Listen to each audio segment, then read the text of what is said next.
నమస్తే రమగారు. నమస్తే జయ. రమగారు, ఏదైనా కొత్త సిరీస్ స్టార్ట్ చేద్దామా? అంటే రాజులు మర్మాలు అలా ఏదో మెలికలు తిరిగిపోయి అలాంటి కథలు కాకుండా 2 పెళ్లిళ్ళు 3 పెళ్లిళ్ళు కాకుండా ఈజీగా సింపుల్ గా మనలాంటి ఒక సాధారణ వ్యక్తి కథ చెప్పుకుందాం జయ. సూపర్. పరోపకారి అండి పరోపకారి పాపన్న ఒకటి కాదు, ఓకే 5 కథలు మన దగ్గర ఉన్నాయి. ఓకే. ఇంకా కొత్త కథలు కనపడితే అవి కూడా చెప్తాను. కాదు రమగారు, ఏ స్టోరీకి ఆ స్టోరీ ఎండ్ అయిపోతుందా లేకపోతే కంటిన్యూ అవుతుందా? ఇది పరోపకారి పాపన్న అనేవాడి జీవితం, అతని జీవితంలో జరిగిన ఒక్కొక్క సంఘటన, అతను ఎట్లా ఇతరులకు సహాయం చేశాడు. మామూలుగా మనకు కూడా ఎక్కువ మందికి హెల్ప్లు చేసేవాళ్ళని పరోపకారి పాపన్న అంటుంటాం. అవునవును. ఇది 1950s చందమామలో వచ్చింది సిరీస్. బాగా పాత కథలే, బాగుంటాయి కథలు, సింపుల్గా ఉంటాయి కథ, ఇంతేనా అనిపించదు. ఓకే. ఇలా ఇతరులకు సహాయం చేయటం గురించి వాళ్ళు ఎంత మంచిగా చేస్తారో కొంతమంది, వాళ్ళని తెలుసుకోవడం చాలా బాగుంటుంది అనిపిస్తుంది. నాకు మహా ఇష్టం పాపన్న కథలు, తప్పకుండా బాగుంటాయి కథలు. పూర్వం ఒక రామాపురం అనే ఒక చిన్న ఊళ్ళో ఒక తల్లి కొడుకు ఉండేవాళ్ళు. తండ్రి లేడు. అయితే ఆవిడ కొంచెం పెద్ద వయసులోనే పిల్లాడు పుట్టాడు. కాస్త పెద్ద, ఆవిడ పెద్దది, పిల్లాడు చిన్న పిల్లాడు. వాడిని అందరూ పాపన్న అని పిలిచేవాడు. పాపాయి, పాపోడు అలా పిలుస్తుంటారు కొన్ని ఊళ్ళలో. ఆ పాపోడే పాపన్న అయ్యాడు. అయితే ఈ పాపన్న ఏంటంటే కొంచెం అమాయకుడు, మంచివాడు. ఎవరో ఒకళ్ళకి హెల్ప్ చేస్తూ ఉండేవాడు. వాళ్ళమ్మ పాపం పినికి సాయం చేయరా, పాపం వీళ్ళకి చేయరా పాపం అనేది మొదట. క్రమంగా వీడు ఎంతసేపు ఎవరో ఒకళ్ళకి సాయం చేస్తూ ఉండేవాడు. వాళ్ళమ్మ ఇలా అయితే ఎలాగరా సొంతం చూసుకోకపోతే అనేది. అంటే ఏమనేవాడు, పాపం వాళ్ళే పేదవాళ్ళమ్మ, వాళ్ళు మనకేమి ఇస్తారు అనేవాడు. ఎవరైనా ఏదైనా పని చేస్తుంటే ఒరే పాపన్న రారా సాయం పట్టరా అంటే సాయం చేయటం. ఒరే పాపన్న కాస్త ఇది ఎవరికైనా ఇచ్చిరారా, వాళ్ళు ఎవరికైనా అక్కడ పోయి అక్కడ ఇచ్చేయటం. ఇక ఎంతసేపు వాళ్ళకి ఆ పని చేయటం, వీళ్ళకి ఈ పని చేయటం, ఇదే. సొంతానికి ఏమీ లేదు. ఎక్కడైనా ఓ చోట పని చేసి ఓ ఉద్యోగంలాగా చేసి 10 రూపాయలు తెచ్చుకోవాలి, ఏదైనా నేర్చుకోవాలి. వీడు పని చేయటమే, ఆ పని చేయటం, ఈ పని చేయటం, అన్ని పనులు వచ్చు, అవే వస్తాయి అంతేగా. ఇప్పుడు ఎవరో దున్నుతున్నారనుకో, ఈ పూట పని మనిషి రాలేదు, వాడు ఎవడో రాలేదురా, నువ్వు కూడా రావా అంటే వెళ్ళిపోతాడు. ఈ బరువు ఎత్తవా అంటే వెళ్ళిపోతాడు. నీళ్ళు తెచ్చిపెట్టవా అంటే వెళ్ళిపోతాడు. వాళ్ళమ్మ చెప్పేది కానీ అతను వినేవాడు కాదు. అలాగే గడిచేది. అయితే ఏమైంది, కొంతకాలం కాస్త పెద్దవాడు అయ్యాక వాళ్ళమ్మ ఒకనాడు ఏకాదశి నాడు ఉపవాసం, ద్వాదశి వచ్చింది. వస్తే ఆ పూట దేవుడికి ఏదో చేసి పెడదామని అనుకుంది. చేసి పెట్టాలి, ఏదైనా దేవుడికి నైవేద్యం పెట్టుకోవాలి, పాయసము అవి పెడదామనుకుంది. అయితే పాయసం పెట్టదలుచుకుంది కదా, అందుకని ఏమందంటే కొడుకుని బెల్లము, తర్వాత మినువులు, పప్పు బెల్లము, నెయ్యి తెమ్మని చెప్పింది. ఒక ఏదో చేతిలో పెట్టింది రూపాయి. సరే అది జేబులో పెట్టుకున్నాడు. వాటి కోసం బయలుదేరితే ఆ ఊళ్ళో ఒక రెడ్డి గారినాడు. ఆయన గుమ్మ మీద కూర్చుని ఉన్నాడు. ఒరే పాపన్న సమయానికి కనపడ్డావరా, మా పని మనిషి పనమ్మాయి పని చేస్తుంది రామి, అది రాలేదురా, ఇంకా చాలా ఆలస్యం అయిపోయింది, ఇంట్లో గొడవగా ఉంది, మేము కూడా ఎక్కడికో వెళ్ళాలి, కాస్త రామిని కేకేసుకురారా అన్నాడు. ఇతను పప్పు పాయసం మాట మర్చిపోయాడు, వదిలేశాడు. ఇంకా రామి వాళ్ళ ఇంటికి వెళ్ళాడు. రామి దగ్గరికి వెళ్తే ఆ రామి దానికి 2-3 ఆవులు ఏవో ఉన్నాయి, పాలు పిండి ఎవరికో పోస్తుంది. ఏమంది, ఇవాళ పొద్దున్నే ఆవు తన్నింది బాబు, అదేమిటో సెటిల్ అవ్వలేదు, దాన్ని సర్దేసరికి ఇంత సమయం పట్టేసింది, రెడ్డి గారు గోలెడుతున్నారు ఏమిటోను, సరే పాలు తీసాను, ఒక పని చేయవా, కాస్త ఈ పాలు తీసుకెళ్ళి నా వతన వాళ్ళకి ఇచ్చేవా బాబాబు అంది. అదెంత భాగ్యం, ఇస్తాలే అన్నాడు. బాగానే ఉందిగా, రెడ్డి గారి పని అయ్యింది, రామి వెళ్ళిపోతుంది, ఆయనకు తొందర కదా, పోనీ రామి పని అవుతుంది, పాలు మనం ఇచ్చిస్తే సరిపోతుంది. పాలు పుచ్చు బయలుదేరాడు. పాలు పుచ్చుకెళ్తుంటే పురోహితుడు కనిపించాడు, ఆ ఊరు పురోహితుడు. ఆయనేమో ఏదో పెద్ద బరువు మోసుకొస్తున్నాడు. అబ్బా పాపడా భలే కనపడ్డావురా సమయానికి, కాస్త ఈ బరువు మోసిపెట్టరా నాయన, కాస్త దీన్ని తీసుకెళ్ళట్టు కన్నం గారి ఇంటి వైపు పెట్టవా అనేసరికల్లా, అయ్యో దాందే ఉంది స్వామి, అదే అలాగేనని ఆ పాల వాళ్ళకి పాలు పోసేసి ఈ బస్తా ఎత్తుకున్నాడు. ఈయన దగ్గర నుంచి సంచులు ఏవో బరువులు ఉన్నాయి, దేవాలయానికి కావాల్సిన సామాన్లు. సరే అవన్నీ మోసుకుంటూ కరణం గారి వీధిలోకి వెళ్ళాడు ఆయనతో పాటు. తీరా అక్కడికి వెళ్ళేసరికల్లా కరణం గారు కనపడ్డారు. ఒరే వంట అయిపోవచ్చింది, కానీ బియ్యం కావాలి, బియ్యం కొట్లో చెప్పొచ్చాను, ఓసారి నాతో రా, ఇవాళ పనివాడు రాలేదు, బియ్యం బస్తా పట్టుకోద్దు కానీ అన్నాడు. బియ్యం బస్తా ఆయనతో పాటు వెళ్ళి బియ్యం బస్తా మోసుకొచ్చాడు. వంట అయిపోయింది వాళ్ళ ఇంట్లో. వాళ్ళు ఏమన్నారు, అన్నం తినేసి వెళ్ళాను. అట్లా అన్నాలు పెట్టేవాళ్ళు, వాళ్ళు ఏమీ ఇవ్వకపోవటం కాదు, శ్రమకి తగిన డబ్బు కాదు కానీ ఆ సమయానికి ఏదో ఇచ్చేవాళ్ళు. సరే వాళ్ళ ఇంట్లో అన్నం తిన్నాడు, పొట్ట నిండిపోయింది కదా. ఇలాగే వాళ్ళకి వీళ్ళకి సాయం చేసుకుంటూ 3 అయ్యేసరికి ఇల్లు చేరాడు. వాళ్ళ అమ్మంది, ఒరే పప్పు పాయసం పాలు నెయ్యి పప్పులు ఏవిరా అంది. ఈవిడ బెల్లము మినపప్పు నెయ్యి చెప్పింది. ఏవి అయ్యేసరికల్లా అమ్మ అయ్యో ఇలా రకరకాల పనులలో ఉండిపోయానంటే వాళ్ళ అమ్మ కేకలేసింది, వరే ఇందేం పిచ్చిరా, ఇంత పరోపకారమా, ఉండొచ్చు తను మాలిన ధర్మం చేస్తే ఎట్లా, నీ పని మానుకుని, నీకు పని లేదనుకో పోని, నేను చెప్పా కదా, అయినా సరే నువ్వు వెళ్ళిపోయావు చూడు అని కేకలేసింది. సరే ఆవిడకి విసుగు పుట్టింది, వీడిని ఎక్కడైనా పెట్టాలి, ఏం చేయాలని కరణం గారిని పురోహితుడిని ఆ ఊళ్ళో ఉన్నారు కదా పెద్దవాళ్ళని, పిల్లాడు దారి తప్పిపోతున్నాడండి, ఏదో పనులు చేసుకుంటూ తిరుగుతూ ఉంటాడు, చెరువుకి వెళ్తాడు చేటకెళ్తాడు, నేను ఏదో ఒకటి చెప్పండి వీడికి అనేసరికల్లా ఆయన వాళ్ళు ఏమన్నారు, బాగా ఆలోచించి కోణంగిపురం అని ఒక ఊరుంది మనకు దగ్గర ఊరు, 2 ఊళ్ళ అవతల, అక్కడ ఒక మంచి గురువు గారు ఉన్నారు, ఆయన దగ్గరికి పంపిస్తే చదువుకుంటాడు, పిల్లాన్ని చదువుకుంటే వాడికి వచ్చే తెలివితేటలు వస్తాయి, అమాయకుడు ఇప్పుడు ఏ పని చెప్పినా చేసేస్తాడు. అబ్బాయి నాకు కుదరదండి ఇలాంటి సమాధానం చెప్పడానికి రాదు, అందుకని అక్కడ పంపమన్నారు. సరే ఈవిడేం చేసింది, అలాగేనని కాస్త వీడి సంచికించి సర్దింది. పాపన్న కూడా ఆసక్తే, చక్కగా వేరే ఊరు వెళ్ళొచ్చు, వేరే మనుషులు చూడొచ్చు అని ఒప్పుకున్నాడు.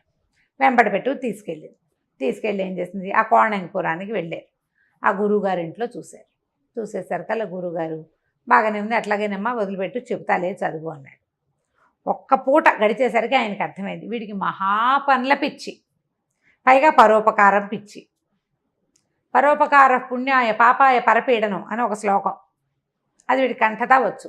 పరోపకారం అవసరం కదండి అంటాడు, పరోపకారార్థం ఇదని శరీరం, ఇలాంటి ఒక 5-6 శ్లోకాలు బాగా గట్టిగా వల్లవేయించాడు ఆయన. అంతే పరోపకారార్థం ఫలంతి వృక్షాహ అని చెప్తారు, వృక్షాలు పరోపకారార్థమే ఫలిసే పండుతాయి, నదులు కూడా పరోపకారార్థమే, మేఘాలు కూడా పరోపకారార్థమే, పరోపకారార్థం ఇదని శరీరం, కాబట్టి పాపయ్య కూడా అంతే పరోపకారే అని చెప్పి ఆయన యథాశక్తి తన ఇంట్లో పనులన్నీ చేయించుకుని, అయ్యో ఒక 4 సంవత్సరాలు 5 సంవత్సరాలు ఉంచుకుని ఏదో 4 ముక్కలు చెప్పాననిపించి వచ్చాయి అనిపించుకున్నాడు. యథాశక్తి ఇతనికి రాని పని లేకుండా చేశాడు గురువుగారు. ఇంటి పనితో సహా సమస్తం, ఇక వాడికి ఈ పని వస్తుంది ఈ పని రాదు అని లేదు, శభాష్, సమస్తమైన పనులు నేర్పించేసరికల్లా సరే చదువు అయిపోయింది. గురువు అయ్యో పాప వెళ్ళిపోతున్నాడని దిగులు వచ్చింది గురువుగారికి. కానీ మరి ఏం చేస్తాడు, చదువు అయిపోయాక పంపేయద్దు, అవును ఆయన చెప్పదలుచుకున్న శాస్త్ర పాఠాలు 4 చెప్పేసి అయిపోయింది అబ్బాయి ఇంటికి వెళ్ళిపోమన్నాడు. సరే పాప ఏం చేశాడు, అలాగేనని ఇంటికి వెళ్ళడానికి బయలుదేరాడు. ఈ ఇంటికి బయలుదేరుతుంటే ఏమైంది, వచ్చాడు దారిలోకి, కొంచెం దూరం ఉందిగా వీళ్ళింటికి వాళ్ళింటికి, అయితే ఈ చిట్టడవిలోకి ప్రవేశిస్తుంటే 2 రాజభటులు పరిగెడుతున్నారు, వాళ్ళకి ముందు బట్టలు చిరిగిపోయి ఒక కుర్రాడు పరిగెడుతున్నాడు, పట్టుకోండి అని అరుస్తున్నారు. అక్కడ ఎవరున్నారు పట్టుకోవడానికి, వాళ్ళిద్దరే పరిగెడుతున్నారు వాడు వెనకాల. ఈయన ఏం చేశాడు, ఏమనుకున్నాడు పాపన్న, ఓహో ఈ రాజభటులు వీడు దొంగో ఏమిటో అయ్యుంటాడు అని చెప్పేసి పరిగెత్తి పట్టుకున్నాడు. పరోపకారార్థం కదా ఈయన చేసేది, పరోపకారం, పరిగెత్తుకుంటూ దొంగను పట్టుకున్నాడు. ఓర్ని భలే పని చేసావురా, రారా మాతోట్రా, మా సైన్యాధికారికి చెప్పి నీకు బాగా బహుమతి ఇప్పిస్తాం మా అధికారికి చెప్పి అని చెప్పి పట్టేసుకున్నారు, నోట్లో గుడ్డలు కుక్కేశారు ఆ కుర్రాడికి, తీసుకెళ్తే వాళ్ళతో పాటు వెళ్ళాడు. సైన్యంలో ఉద్యోగం ఇప్పిస్తారు, ఏదైనా బహుమతి ఇస్తారు, ఉద్యోగం అవసరం కదా, అలాగని వెళ్ళాడు వాళ్ళ వెనకాల. ఊరు నుంచి వెళ్తున్నాడు, గురువుగారి దగ్గర నుంచి వెళ్తుంటే ఒక కుర్రాడు కనపడ్డాడు. కుర్రాడిని రాజభట్లు వెంబడి పడుతున్నారు, పట్టుకుని కట్టేశాక ఏమైంది, కొంచెం దూరం వాళ్ళు కట్టి వాడిని తీసుకెళ్ళారు ముందుకి. తీసుకెళ్ళిన తర్వాత ఒక బాగా అడవి లోపలికి తీసుకెళ్ళి ఆ కుర్రాడిని ఓ చెట్టు కట్టేశారు. మనకి సంకేత స్థానం ఇదే, ఇక్కడే ఉండాలి, అరే ఇక్కడ ఉండండి మీ ఇద్దరు అని చెప్పి పాపన్నకి ఏం చెప్పాడు, వాళ్ళిద్దరిలో ఒకడు, బాబు నువ్వు ఇక్కడే మా వాడికి సహాయం ఉండు, మా యజమాని వచ్చాక, మా సైన్యాధికారి వచ్చాక, అధికారి అంటాడు యజమానుడు సైన్యాధికారి అంటాడు, అధికారి వచ్చాక నీకు బహుమతో ఉద్యోగమో ఏదైనా చేయిస్తాం, అందాక మా వాడికి తోడుండు నువ్వు అని చెప్పి కుర్రాన్ని కట్టేశారు. ఓ భట్టుడు ఇక్కడ ఉన్నాడు, ఇంకో భట్టుడు ఈ మాటలు చెప్పి వెళ్ళిపోయాడు. ఈ ఉన్న భట్టుడు ఏమన్నాడు, బాబు 2 రోజులైంది నిద్రపోయి కళ్ళు మూతలు పడిపోతున్నాయి, ఎట్టగొట్ల ఇక్కడ దాకా వచ్చాను, 1 గంట నిద్రపోతా, ఈయన్ని చూడు కాస్త, ఈ కుర్రాన్ని కట్టేశాం కదా వీడిని చూస్తూ ఉండమన్నాడు. అనేసరికల్లా సరేనన్నాడు. చూస్తూ ఉండాలి అంతే కదా, పైన పరోపకారి పైగా అదే కదా. సరే ఆ భట్టుడేమో ఆ పక్క తిరిగి పడుకున్నాడు. మామూలుగా నిద్రపోయేటప్పుడు చూస్తూ పడుకుంటారు, కానీ ఒళ్ళు తెలియని నిద్ర పట్టాక ఎటో తిరిగిపోయి ఎక్కడో చూస్తారు, వాళ్ళు ఏం చూస్తారు మన్ని అటు తిరిగిపోయారు. ఈ కుర్రాడు కట్టేసి ఉన్నాడు కదా, వాడు తీవా తీవా అని సైగ చేస్తున్నాడు, ఇక్కడ దాహం వేస్తుందని. అది దాహం వేస్తుంది. సరే నోట్లోంచి గుడ్డలాగాడు. ఏమిటన్నాడు, దాహం వేస్తుందంటే ఈయన పరోపకారి ఏం చేశాడు, ఆ పక్కన ఎక్కడో చెరువు ఉంది, అక్కడ దాకా వెళ్ళి తావరాకు చుట్టి కాస్త నీళ్ళు తీసుకుని తను తాగాడు. నీళ్లు పుచ్చుకొని వచ్చాడు. పుచ్చుకొని వచ్చేసరికల్లా ఆయన మంచిని తాగి, నువ్వెవడివిరా నాయన నాకు దాపురిచ్చావు, నేను ఈ రాజుగారి కొడుకుని, యువరాజుని, వీళ్ళు నా అంగరక్షకులు, మా సైన్యాధికారి మా నాన్న మీద తిరుగుబాటు చేయటానికి చేతకాక నన్ను చంపేయటానికి ఎత్తెత్తాడు, ఈ మొత్తం నా అంగరక్షకులందరినీ తనే పెట్టాడు, వీళ్ళేమో ఈ అడవిలో ఏదో దేవాలయం ఉందని చూపిస్తామని నన్ను పట్టుకున్నారు, వీళ్ళు నన్ను పట్టుకోవడంతో నాకు అర్థమైంది, నన్ను తీసుకొచ్చారు, అక్కడి నుంచి నన్ను బంధించబోయారు, నేను పారిపోయాను, పరిగెడుతుంటే నువ్వొకడే వచ్చి నాకు దాపురించి నన్ను పట్టుకున్నావు అనేసరికి నిర్ఘాంతపోయాడు. అయ్యో నాకు ఎట్లా తెలుస్తుందండి, మీ బట్టలేమో చిరిగిపోయినాయి, మీ మొహం ఏమో మాసిపోయింది, కింద పడిపోయాడు, అదే కదా, దుమ్ము కొట్టిపోయింది, వీళ్ళు ఆగుడు పీకుడులో బట్టలు చిరిగిపోయినాయి, దొంగ అనుకున్నాను, వాళ్ళేమో సైన్యపు దుస్తుల్లో ఉన్నారు, వాళ్ళు సైనికాలు బట్టల్లో ఉండేసరికి రాజభట్లు అనుకున్నాను నేను అన్నాడు. అనేసరికల్లా ఇప్పుడు ఏం చెయ్యాలి, అయితే ఓ పని చేయండి, కట్లోడు తీసేస్తా, మీరు వెళ్ళిపోండి, నేను ఇక్కడ ఉంటానన్నాడు. ఆ కుర్రాడు అన్నాడు, అది కాదు నువ్వు ఇక్కడ ఉండిపోతే వీళ్ళని చంపేస్తారేమని. అబ్బాయి వాళ్ళు నన్ను ఏం చేయలేరండి, నాకు చాలా బలం ఉంది, చిన్నప్పటి నుంచి పని చేస్తున్నాను, నా సంగతి నేను చూసుకుంటా, రెడ్ హ్యాండెడ్గా పట్టుకుందాం వీళ్ళని, కాబట్టి మీరు వెళ్ళిపోయి సైన్యాన్ని తీసుకురండి, సైన్యాధికారి పెట్టిన వాళ్ళని ఎవరిని తేకూడదు, పాత వాళ్ళని తెచ్చుకోవాలి, తండ్రికి చెప్పి తేవాలి అని చెప్పి రాజకుమారుణ్ణి ఊడదీసేశాడు పాపన్న గారు. ఆ కుర్రాడేమో పరిగెత్తుకుంటూ వెళ్ళిపోయాడు. ఈ వెళ్ళేసరికల్లా ఏమైంది, ఈ పడుకుని ఉన్నాడుగా, పాపన్న ఏం చేశాడు, మళ్ళీ పోయి కాసిన మంచినీళ్ళు తెచ్చుకుని మంచినీళ్ళు తాగి మళ్ళీ ఓ తామరాకు పొట్లం చుట్టి నీళ్లు పట్టుకొచ్చి ఓ చోట గుర్తుగా అట్లా పెట్టాడు పడిపోకుండా. సరే కాసేపట్లో ఏమైంది, ఇంకా కాసేపు గడిచింది, ఆ సైనికాధికారి ముందెళ్ళాడే, సైన్యాధికారిని పిలుచుకొస్తానన్న సైనికుడు వాళ్ళిద్దరు వచ్చారు. వచ్చేసరికల్లా అటు ఇటు చూస్తే ఇటువడబోయ్ అన్నాడు, ఇతనేనండి నేను చెప్పిన వాడు అన్నాడు. కుర్రాడేడి లేడు, వీడినేమో పడుకుని నిద్రపోతున్నాడు, రెండో వాడు వాడిని తను తన్నారు, లేపారు. ఏడ్రా కుర్రాడంటే నాకేం తెలుసు నేను పడుకున్నా అంటాడు.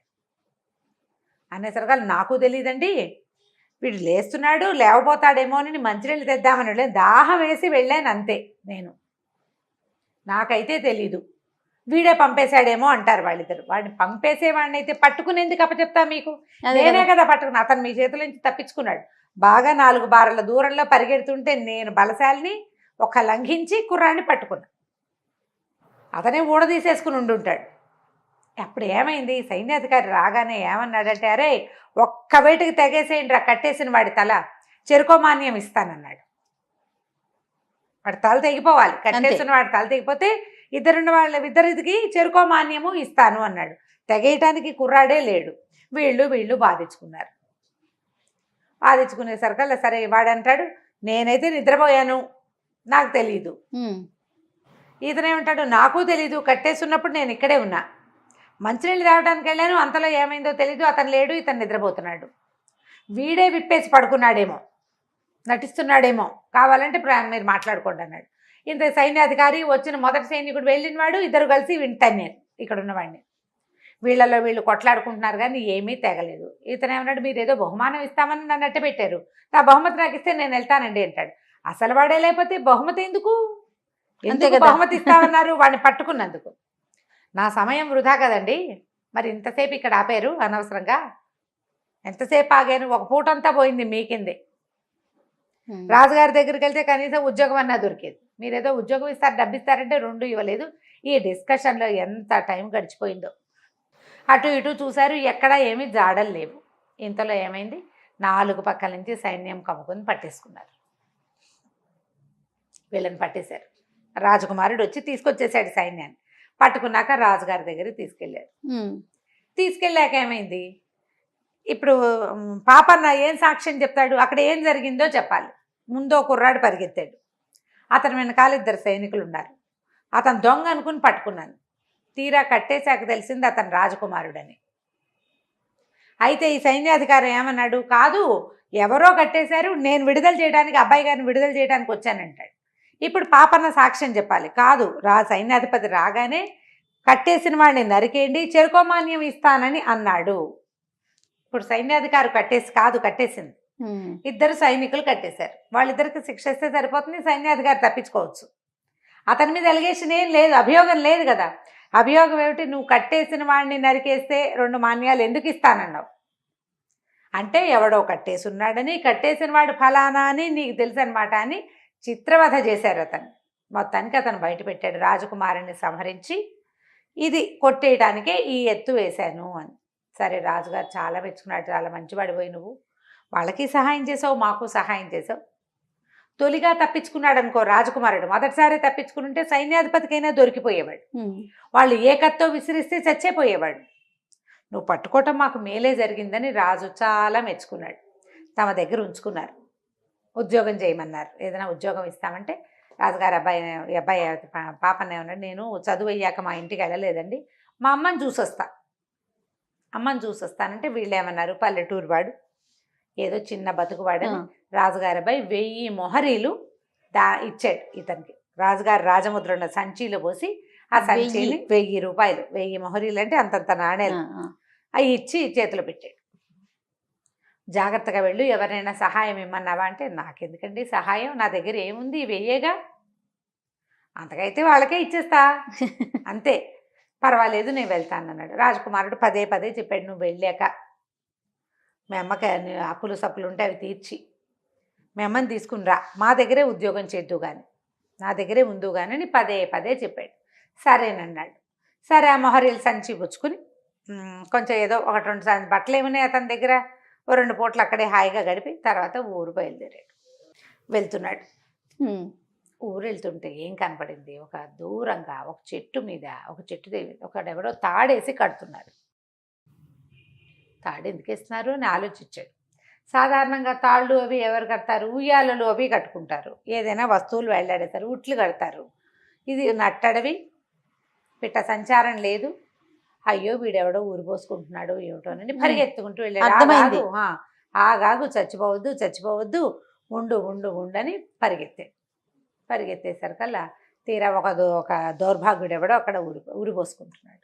అడిగాడు, ఎందుకు ఊరి పోసుకుంటావు ఏమిటంటే, అయ్యో నాకున్న కష్టాలు అన్నీ కాదండి, చాలా కష్టాల్లో ఉన్నాను నేను, ఎంత ఇబ్బందుల్లో ఉన్నానో చెప్పరాని బాధలు ఉన్నాయి నాకు, మరి నేను అందుకే చచ్చిపోదలుచుకున్నాను అంటే, ఏమిటి నాయనా అంత కష్టం ఏమిటో చెప్పంటే, నాకు 300 వరహాలు కావాలండి, 300 ఉంటే నేను బతికేయగలుగుతాను, 300 వరహాల అప్పులు అవి తీరిస్తే కానీ మా ఊళ్ళోకి నన్ను అడుగు పెట్టనివ్వరు, నాకు చాలా బాధలు ఉన్నా, నా వల్ల కాదు, అందుకని చచ్చిపోదలుచుకున్నాను అనేసరికి ఈయనేమన్నాడు, సంచి తీసి 300 లెక్క పెట్టాడు. ఇదిగో 300 వరహాలు తీసుకో, చచ్చిపోవద్దు, బతుకు హాయిగా అనంగానే ఇతను ఏం చేశాడు, 300 వరహాలు ఇవ్వగానే ఆ డబ్బు ఇట్లా గావంచాలో మూట కట్టుకున్నాడు, ఉత్తరీయాల్లో గబగబా మూట కట్టుకుని పరిగెత్తుకుంటూ వెళ్ళిపోయాడు. ఈ పాప నాకు అర్థం కాదు, నేను నీకు సహాయం చేస్తానన్నా, డబ్బులు ఇస్తే వాడు ఎందుకు పారిపోతున్నాడు, వాడు ఎందుకు పారిపోవాలి, అక్కడి నుంచి ఉండి మాట్లాడచ్చు కదా, దానికి అర్థం కాలే. సరే ఏమైటో లేని అటు ఇటు చూసేసరికి అలా చెట్టు కింద ఒక చిన్న మూట కనపడింది. అయ్యో వీడు ఎందుకు పరిగెత్తాడు, అసలు ఇతనికి ఇంకా ఏమీ పూర్వాపరాలు కనుక్కోలే, నీదే ఊరని, పెళ్ళయిందా అని, అదా ఇదా బాగా కనుక్కుని సహాయం చేస్తాడు. ఇతనికి అట్లా కాదు, అడగంగానే చేసేసే గుణం పాపం. చూస్తే చెట్టు కింద ఒక మూట ఉంది, చిన్న మూటే, బట్టల మూట. అది ఊడ తీస్తే కొత్త బట్టలు ఉంటాయి. ఆ బట్టలు ఎలాంటివి, ఇప్పుడు చచ్చిపోతానన్న వాడు ఉన్నాడు చూసావా, వాడు వేసుకున్న బట్టలు లాంటిదే ఇంకో జత ఉంది అందులో. ఈ పాపని ఏమనుకున్నాడు, ఎప్పటి నుంచో ఈ పాత గుడ్డలతోటి ఉన్నాను అని చెప్పేసి ఆ గుడ్డలు విడిచి అక్కడ బారేసి ఆ సంచిలో ఆ మూటలో ఉన్న బట్టలు వేసుకున్నాడు. వేసుకుని ఈ 300 ఇచ్చేసి మీరు 700 ఉన్నాయి కదా, ఇవి పుచ్చుకుని ఊరి వైపు నడవటం మొదలుపెట్టాడు. నడుస్తుంటే ఏమైంది, ఇంతలో వెనక నుంచి ఎవరో రాళ్ళు పెట్టి కొట్టేశారు అతను. గట్టిగా తగిలేసినాయి దెబ్బలు. ఇప్పుడు దూరం నుంచి ఇంత రాయి వేసి కొట్టే భలే సర్రమని తగులుతుంది. ఆ కొట్టేసరికల్లా హదిరిపడ్డాడు. 2వ రాయి 3వ రాయి తగిలేసరికల్లా తలకాయ తిరిగిపోయి పడిపోయాడు. సరే, పడిపోవటం ఏమిటి, ఆ పక్కనే డబ్బుల మూట కూడా పడిపోయింది, అతని చేతిలో ఉంది, పక్కన 2 పెట్టుకున్నట్టు పడ్డాడుగా. ఆ వాడు పరిగెత్తుకుంటూ వచ్చి ఆ కొట్టిన వాడు ఆ మూట తీసుకుని పారిపోయాడు. ఇంతకీ ఆ మూటని దొంగిలించుకుని పారిపోయిన వాడు ఎవడో కాదు, ఇంతకుముందు ఇతనితో 300 సహాయం చేయబడిన వాడే. ఇతని దగ్గర డబ్బులు ఉన్నాయని తెలిసింది కదా, ఇంకా డబ్బులు ఉన్నాయని. వాడే ఆ డబ్బుల కోసమే వాడు అది తలకాయ పగలగొట్టేసి ఓడి దుర్మార్గుడు ఆకని ఇచ్చి డబ్బులు పుచ్చుకుని పారిపోయాడు. ఇప్పుడు దీనికి పూర్వకథ ఏమైందంటే, ఎవడైతే కుర్రాడు సూసైడ్ చేసుకుంటున్నాడని డబ్బులు ఇచ్చేసాడు పాపన్న కదా, ఆ శ్యామన్న వాడి పేరు. ఆ శ్యామన్న ఏంటంటే వాడికి ఒక కథ ఉంది. వాడు ఏమిటి కొంచెం తొందరగానే పెళ్ళయింది, తండ్రి లేడు తల్లి వాడు. అయితే వీడికి ఏంటంటే కొంచెం చుట్టుపక్కల అప్పులైనాయి. పెళ్ళయింది కానీ పిల్లని కాపరానికి తెచ్చుకోలేదు. పాత రోజుల్లో అలా చేసేవాళ్ళు కదా. అత్తమావ ఎంతసేపు ఉత్తరాలు రాయించారు, కబుర్లు పంపిస్తుంటారు, పిల్లని కాపురాన్ని తీసుకెళ్ళండి అని. కానీ వీళ్ళు ఆ పని చేయలేదు. వాళ్ళ అమ్మ కూడా శత పోరుతుంది, కాపురాన్ని తెచ్చుకుందాం పిల్లని తెద్దానరా అని. వీడికి ఇక్కడ అప్పులున్నాయి. ఈ బాకీలు వాళ్ళు ఒత్తిడి తెచ్చేస్తున్నారు. వాడికి ఉన్న చిన్న ఇల్లు కూడా స్వాధీనపరచుకోవడానికి. వీడికి ఉన్న బాకీలు వాళ్ళ అమ్మకి తెలియదు. వాడు ఏదో ఆటకాయితనానికి చేసిన బాకీలు, ఆటలకి వాటికి వీటికి అక్కడికి ఇక్కడికి వెళ్ళడానికి బాకీలు చేశాడు. సంపాదన లేదు, బాకీలు ఎలా తీరుతాయి? అవును. దాంతో వాడు చాలా విసిగిపోయి ఉన్నాడు జీవితం మీద. కానీ వాళ్ళ అమ్మకి ఈ బాకీ సంగతి తెలియక వాడిని బలవంత పెట్టి అత్తారింటికి తోలింది. తీరా వీడేమనుకున్నాడు, వెళ్ళి అత్తారింటికి ఓ పూట నుండి వచ్చేద్దాం అనుకుంటే వాళ్ళు 2-3 రోజులు ఉంచి 2 బట్టలు కుట్టించి ఇచ్చి పెళ్ళాన్ని బలవంతంగా పంపేశారు అతనితోటి. తీసుకెళ్ళిపోవాల్సిందేనని. ఇక ఏమీ చేయలేక వాళ్ళు ఇచ్చిన బట్టల్లో ఓ జత కట్టుకుని మీ 2వ బట్టలో అతను చిన్న మూట చేత పుచ్చుకుని భార్యను వెంబడి పెట్టుకొచ్చాడు. వస్తుంటే దారిలో ఏమనిపించింది, ఈ పెళ్ళాన్ని ఇంటికి తీసుకెళ్తే రూపాయి సంపాదన లేదు, బాకీలు వాళ్ళు వచ్చి ఇంటి మీద పడితే పెళ్ళా ముందు పరువు పోతుంది, బాకీ తీర్చడానికి వేరే దారి లేదు. అందుకని అతను ఏమనుకున్నాడు, చచ్చిపోదాం అనుకున్నాడు. వాడు సూసైడ్ చేసేసుకోవాలి, ఊరేసుకుందాం అనుకున్నాడు. ఈ భార్య తను సాయంకాలం వేళే బయలుదేరి చీకటి పడే వేళకి ఈ చిట్టడవిలోకి చేరి ఓ చెట్టు కింద పడుకుని నిద్రపోయారు. పెళ్ళాం నిద్రపోతోంది. ఇతను ఏం చేశాడు, లేచి ఈ సూసైడ్ చేసుకోవడానికి వచ్చేసాడు. ఆ అమ్మాయి అక్కడెక్కడో ఉంది. వీడు బాగా ముందుకు నడిచి వచ్చాడు. అక్కడ మన పాపన్న అతను చూశాడు. ఈయన పరోపకారార్థం ఇతని శరీరం అంటాడు కదా, డబ్బిచ్చాడు. డబ్బిచ్చాక డబ్బులు పుచ్చుకున్నాక ఇతనికి ఏమనిపించింది, డబ్బులు ఇచ్చినట్టే ఇచ్చి తను ఉరి మానేయంగానే డబ్బులు లాక్కుంటాడేమోనని పరిగెత్తి పారిపోయాడు. పారిపోయిన తర్వాత వాడికి ఏం ఊహొచ్చింది, మనకి ఇంత డబ్బు ఇచ్చాడు, 300 వరహాలు ఇచ్చేసాడు, 300 పట్టుకెళ్ళాడు, తీసేసుకున్నాడు. అతని దగ్గర ఇంకా డబ్బులు ఉన్నాయి, లెక్క పెడుతున్నాడు కదా, లెక్క పెట్టి కదా 300 తీసి ఇచ్చాడు. కాబట్టి మిగిలిన డబ్బులు గనక కొట్టేస్తే జీవితం హాయిగా వెళ్ళిపోతుంది, వీడెవడో అమాయకుడిలాగా ఉన్నాడు అని అనుకుని ఏం చేశాడు, పారిపోయిన వాడు కొంచెం దూరంగా దాక్కుని ఈ పాపన్న గారు తన బట్టలు అక్కడ ఉన్నాయి, మూటలో ఉన్న కొత్త బట్టలు వేసుకుని నడుస్తున్నాడు కాదు, అతన్ని వెనకాల నుంచి పాపన్నని రాళ్ళు పెట్టి కొట్టేశాడు. కొట్టంగానే పడిపోయాడు. ఆ డబ్బులు పుచ్చుకుని పారిపోయాడు. వెళ్ళిపోయాడు శ్యామన్న. వెళ్ళిపోయి డబ్బులు లెక్క పెట్టుకున్నాడు. చూస్తే తన దగ్గర ఉన్నవి కాకుండా 700 మొత్తం కలిపి 1000 వరహాలు. ఆ సంచి రొంటిని పెట్టుకుని ఏమనిపించింది, జీవితం మీద వ్యామోహం వచ్చింది.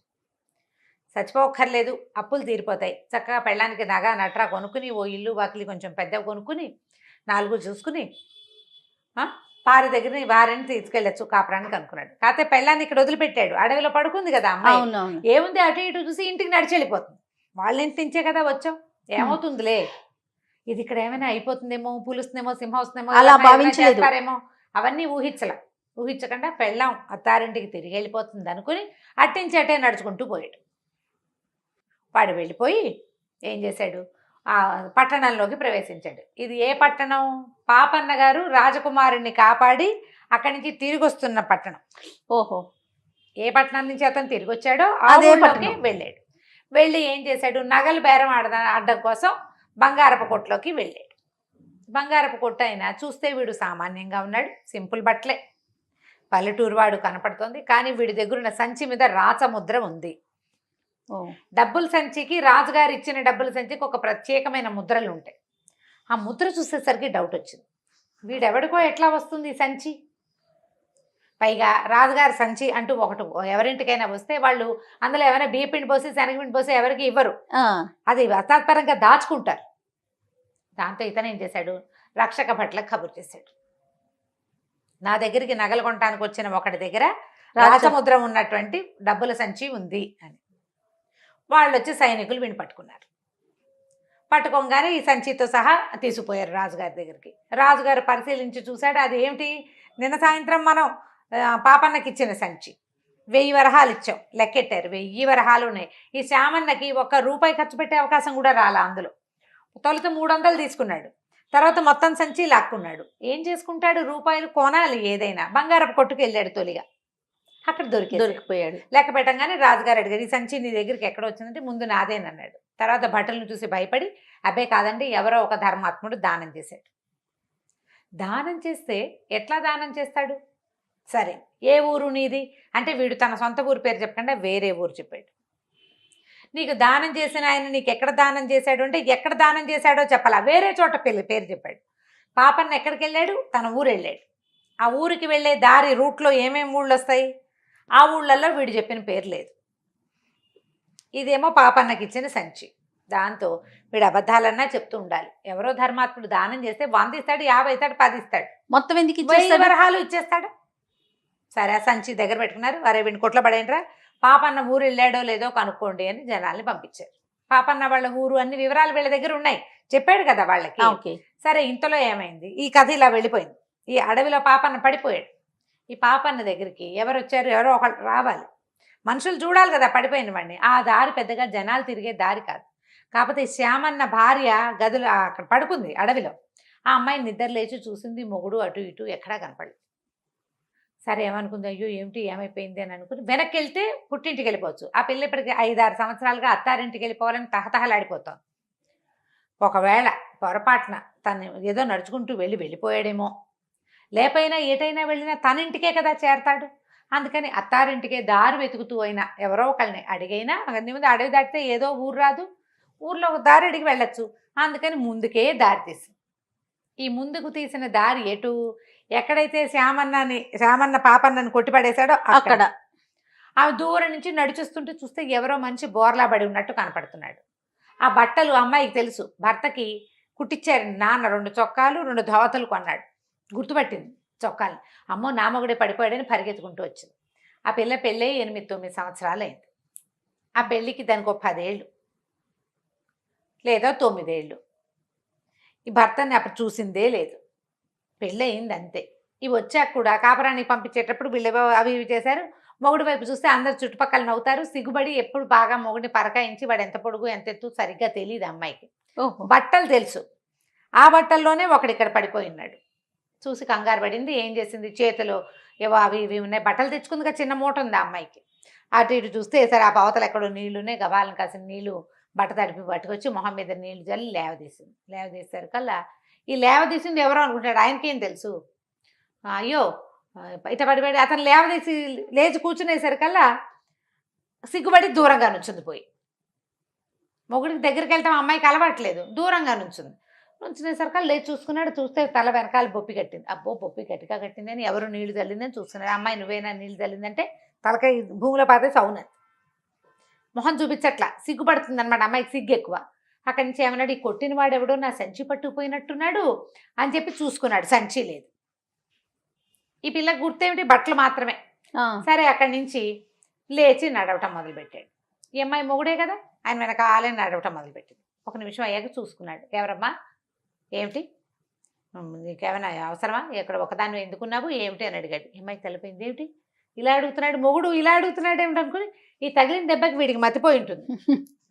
ఈయనకి మతిపోయింది. తన నా భర్తకి వెనకాలే వెళ్తే ఎప్పటికో అప్పటికి రోగం కుదురుతుందిలే అని ఏం మాట్లాడలే. ఆయన మళ్ళీ నడుస్తున్నాం, వెనకాల నడిచేస్తుంటే ఇంకొంచెం ముందుకు వెళ్ళాక, అమ్మాయి చెప్పు నీకేమైనా సహాయం కావాలంటే చేస్తాను, పరోపకారార్థం ఏదో శరీరం అన్నాడు. అనేసరికల్లా అమ్మాయి ఏమంది, ఏడుపు మొహం పెట్టేసరికల్లా సరే మీకు ఎవరు లేరా అంటే లేరంది. సరేలే పోనీ నేను మా ఇంటికి వెళ్తాను, నా వెనకాలేరా, మా అమ్మ నీ సంగతి కనుక్కుంటుందిలే అన్నాడు. ఈ అమ్మాయికి ఏం తెలుసు, భర్తకి ఇంట్లో తల్లి ఒక్కతే ఉంది, పాపన్న కూడా తల్లి ఒక్కతే కాదు ఉంది, అన్ని మ్యాచ్ అయినాయి. మా అమ్మ నాన్న మా అక్క తమ్ముడు అని ఏం అనలా. మా అమ్మ ఉంది ఇంటి దగ్గర పెద్దది, ఆవిడ నీ సంగతి కనుక్కుంటుందంటే సరేలే అక్కడికి వెళ్ళాక అత్తగారైనా తన్ని గుర్తుపట్టకపోతుందా, వీడు రోగం కుదరకపోతుందని వెనకాలే నడుచుకుంటూ వెళ్ళింది. ఇంటికి వెళ్ళేసరికల్లా వాళ్ళ అమ్మ దూరం నుంచి చూసి ఏరా నాయనా వచ్చావురా అంది. అనగానే వచ్చి సరే పక్కన పిల్లలు ఈ పిల్ల ఎవరా అంది. ఏమోనమ్మా నాకు తెలీదు, మరి అక్కడ కనపడింది అడవిలో, నేను ఏది అడిగినా సరిగ్గా సమాధానం చెప్పట్లేదు, సరే నువ్వు కనుక్కుంటావులే అని రమ్మన్నానమ్మా అన్నాడు. అన్నాక సరే తల్లి కాస్త గుమ్మం మీదే కూర్చోబెట్టింది. అమ్మాయికి మంచినీళ్ళు ఇచ్చింది, వాకిట్లో అరుగుంది, ఆ పిల్లకి మంచినీళ్ళు ఇచ్చింది, ఇతనికి మంచినీళ్ళు ఇచ్చింది, మజ్జిగ తెస్తానంది. ఏమిట్రా నాయన సంగతులు అంటే, గురువుగారు చదువు ఎంత బాగా చెప్పాడు వర్ణించాడు. అక్కడి నుంచి రాజకుమారుడిని ఎవరో ఎలా పట్టుకున్నారో, ఆ పట్టుకున్న వాళ్ళని తను ఎట్లా వాళ్ళని చేసి రాజకుమారుడిని రక్షించాడు అది చెప్పాడు. తల్లి వింటోంది, పక్కనే స్తంభం పక్కన సిగ్గుగా నిలబడిన పెళ్లి కూతురు కూడా వింటోంది, ఈ అమ్మాయి కూడా. అక్కడి నుంచి ఏం చెప్పాడు, వాళ్ళు 1000 వరహాలు ఇచ్చారమ్మా. వచ్చే దారిలో ఒక దౌర్భాగ్యుడు ఎవడో పాపం సూసైడ్ చేసుకుంటూ కనపడ్డాడే, పాపం వాడికి 300 వరహాలు ఇచ్చాను. ఏముందిలే, పరోపకారార్థం ఏదో శరీరం ఇచ్చేశాను. వస్తుంటే ఎవరో నెత్తి మీద కొట్టారమ్మా. మరి అక్కడ వెళ్ళిపోయిన వాడు, డబ్బులు ఇచ్చిన వాడివి బట్టలు ఉంటే కొత్త బట్టలు, వాడు సంచి ఎందుకు వదిలిపెట్టాడో తెలియలేదు, ఆ బట్టలు ఎత్తి వేసుకున్నాను. మరేమో ఎవరో నేను నెత్తి మీద కొట్టారు, 700 పోయినాయమ్మా. వాళ్ళ మంది పోతే పోయినాయి నాయన, బతికొచ్చావు అంతే అంతే చాలు. ఇదంతా వింటున్న ఈ అమ్మాయికి అర్థమైంది, ఓహో వీడు మన మొగుడు కాదు. ఓకే. అయితే ఊరు పోసుకోబోతున్నాడు, కష్టాలు చెప్పాడు, తనకి ఇబ్బందులు చెప్పాడు అని ఎవరినైతే చెప్తున్నాడో అతను తన భర్త. ఆయన బట్టలే ఈయన కట్టుకున్నాడు, కానీ ఈయన మళ్ళీ కొట్టింది ఎవరూ తెలియదు. కొట్టిన వాడు ఎవడో ఉండాలి, అది ఎవరో తెలియదు. ఈ 10 నిమిషాలు కూడా గడవక ముందే రాజభట్లు వచ్చేసారు గుర్రాలు వేసుకుని. పాపన్న గారు ఇల్లు చేరాడంటే ఇల్లు చేయరాని, లక్షణంగా చేయరాని అనేసరికల్లా వాళ్ళు ఏమన్నారు, మీకు రాజుగారు ఇచ్చిన డబ్బుల మూట ఏది అని అడిగారు. అడిగితే లేదు, నేను ఎవరికో ఇచ్చాను, ఎవరో నన్ను కొట్టి మిగిలిన డబ్బులు పట్టుకుపోయారు అంటే, ఒకడు ఆ డబ్బుల మూటతోటి డబ్బులతోటి దొరికాడు. ఓహో, దొరికాడా? ఎలా ఉన్నాడు ఏంటంటే, నువ్వు వేసుకున్న బట్టలు లాంటివే వాడు వేసుకున్నాడు అని చెప్పారు. అదే చొక్కా, అదే పంచ అనగానే అప్పుడు ఈయనకి ఏం స్ట్రైక్ అయింది, ఓహో వాడే మొదట 300 ఇచ్చిన వాడే నన్ను కొట్టుంటాడు అనుకుని. వెంటనే ఈ పక్కన ఈ అమ్మాయి కూడా అర్థమైపోయింది. అతనేమో నువ్వే ఇచ్చావని చెప్తున్నాడు, తర్వాత ఏమో నేనే తీసుకున్నానంటాడు, ఏం చేస్తాను చెప్తున్నాడో నిజం చెప్పటం లేదు.